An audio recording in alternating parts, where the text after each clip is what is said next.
Walk it under me in Harpua. We couldn't care fewer, but it happens all the time. We beat Okibo, me in Harpua. I couldn't care fewer, but it happens all the time. We beat Okibo.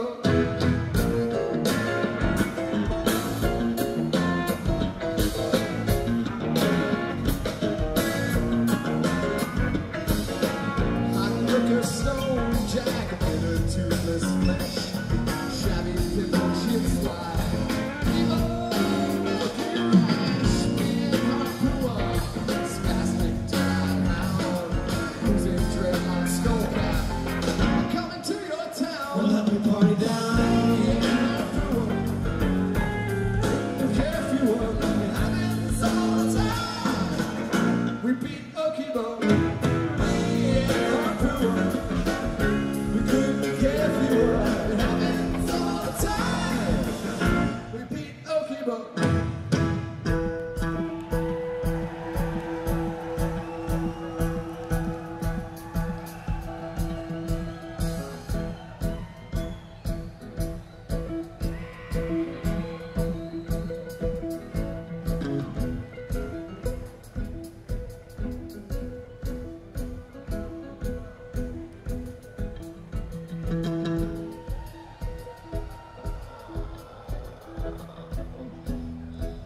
At this time, I'm going to tell everybody a little story here. As some of you may have guessed already, it's a story about a dog. And this story began sort of in a different land, and it's a place that some of you have been before. And for those of you who haven't been there, you should visit, because it's a nice place to visit, as the sticker says. Visit Gamehenge. Now, if you ever are to visit Gamehenge, there's a special way that you get there. As some of you probably know, you have to say the magic words of Kung, and by saying the magic words of Kung, you'll find yourself miraculously transformed to Gamehenge. And the strange thing about it was that you may seem in your outer body parts that you're still wherever you happen to be in Virginia or in this room, but really your mind and spirit will have left your body and transferred to Gamehenge. Now, if you want to get there, all you have to say is Kung, rich in minerals. Kung, rich in verve, Kang well in Martin land. Well, we kell a pedestal, vermin fourth, mere vermin fifth. Forever a rail we curled, yet ever so voraciously alternate.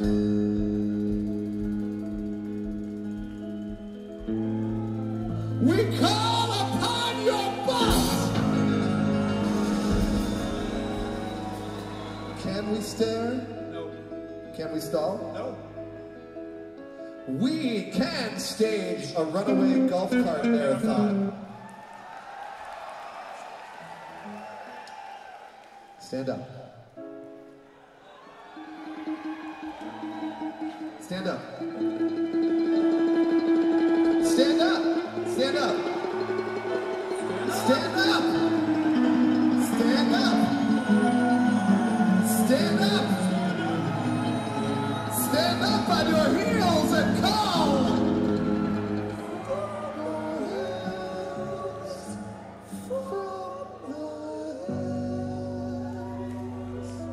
That's it. We did it. We're there. We're in Gamehenge. And when I say from the hills, I'm talking about those hills over there. Those are the hills that the hero of our story live in. The hero of our story, one of the heroes of our story, is this old guy who had this dog named Harpua. And this old guy lived around the town, and nobody really liked him because he was a little bit different from the rest of the people in the town. So he used to get chastised all the time, and you know, people would walk on the other side of the street from him and stuff. Until finally he became so embarrassed and so self-conscious that he was basically forced to move out of the town and up into the mountains. And as he lived in the mountains, he kind of got hairier and uglier and, you know, dirtier. He was still the same person inside, but everybody in town hated him more and more. Legends grew about what an evil person he was. He didn't start out as an evil person, but as people kept saying that about him, he started to really become the thing that they, you know, the way that they envisioned him. So he got eviler and eviler, more and more evil. And what he did was he started training his dog, Harpua, to become a horrible attack dog, a killer attack dog. And after years and years of training, one day, he sent the attack dog down to the town and he said, I want you, he looked at the guy and he said, Harpua, my dog, I want you to go into town and I want you to seek my revenge on these awful people who chastised me and sent me out of town. So this was it. Years had gone by, and the dog began to go into town, and the dog was walking to that town that day, and he was going to seek his revenge. He was going to go on a killing spree in the town. So he walks into town, and one of the first places he goes is this little suburban street. He comes up to this particular house. Now, meanwhile, on the inside of the house, somebody lives in this house, and this is the real hero of the story, because, ladies and gentlemen, in this house lived a young boy, and his name was Jimmy.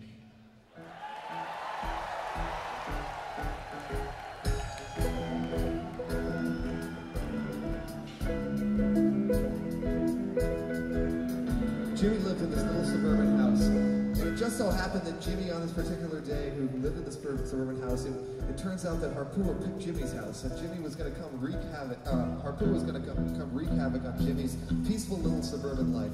But the strange thing was that particular day, when he got to Jimmy's door, scratching, clawing at the door, it turned out that Jimmy wasn't home.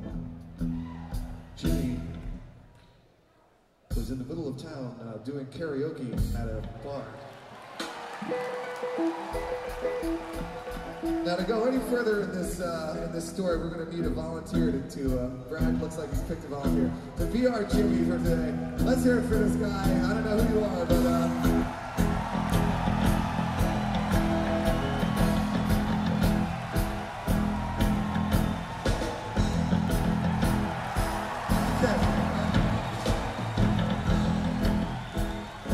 okay, this is Sean. Sean is playing Jimmy today in our little play here.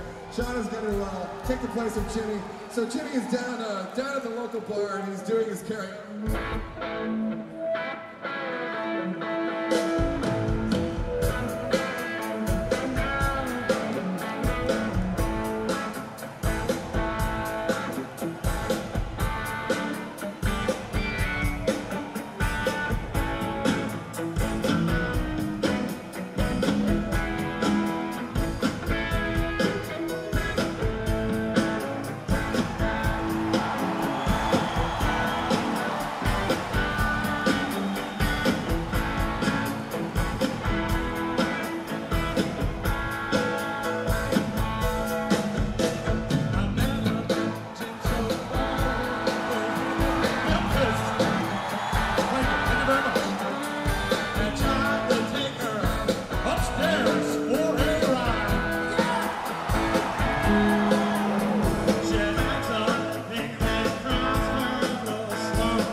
Okay, so there's Jimmy down there. He's having a great time. He's drinking a beer. He's doing karaoke. He's sitting there with his little pet cat next to him, just having a grand old time. This particular bar lets cats into the bar, and he's sitting back. His feet are up on the table. He's drinking a beer. Looks down at his cat. Picks up his cat, petting his cat on the head, looking at him, you know, if you weren't such a special cat, I don't think I'd bring you down here for karaoke with me, but I just can't stand to leave you alone. You're so pretty. You're such a beautiful little cat. Oh, I love you. You're so nice. You're such a nice cat. My sweet little cat. My sweet little poster nutbag!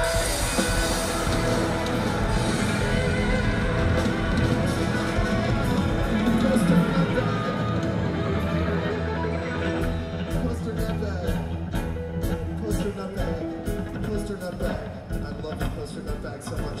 At this point in time, Poster Nutbag looks up at Jimmy and he gives him this eye that says basically he needs to go outside. So Jimmy puts him on the floor and Poster Nutbag walks towards the front door, out the front door, into the suburban area in front of it, is walking down the street. Meanwhile, the evil Harpua, who's been trained to be a vicious evil killer, has picked up the scent of Poster Nutbag, which he first sensed at the doorway that he was scratching out when Jimmy was at home. And he's walking along. He's walking towards the bar. And he comes around the corner. And Poster Nutbag comes around another corner. Poster Nutbag turns, sees Harpua. Harpua turns, sees Poster Nutbag. Nutbag. Pua. Bag. Pua. Bag. Pua. Bag. Pua. There's going to be a fight. They're coming towards each other. People start to clear out in a circle. There's definitely going to be a fight. Poster Nutbag curling his body into a deadly arch. Harpua, letting the evil jump on saliva jump out of the ground. The fight is about to begin.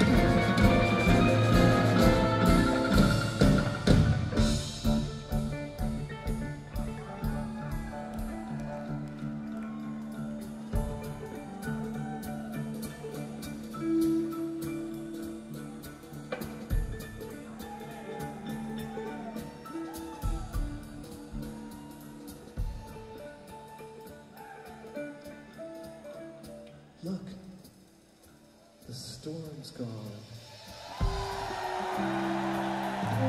Jimmy? Yes, Dad? Jimmy? I have bad news. What is it, Dad? Cat Poster. Poster Nutbag, Dad?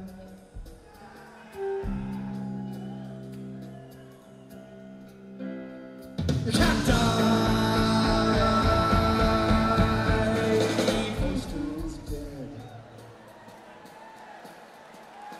Poster is dead. Poster's so dead. How about a goldfish?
I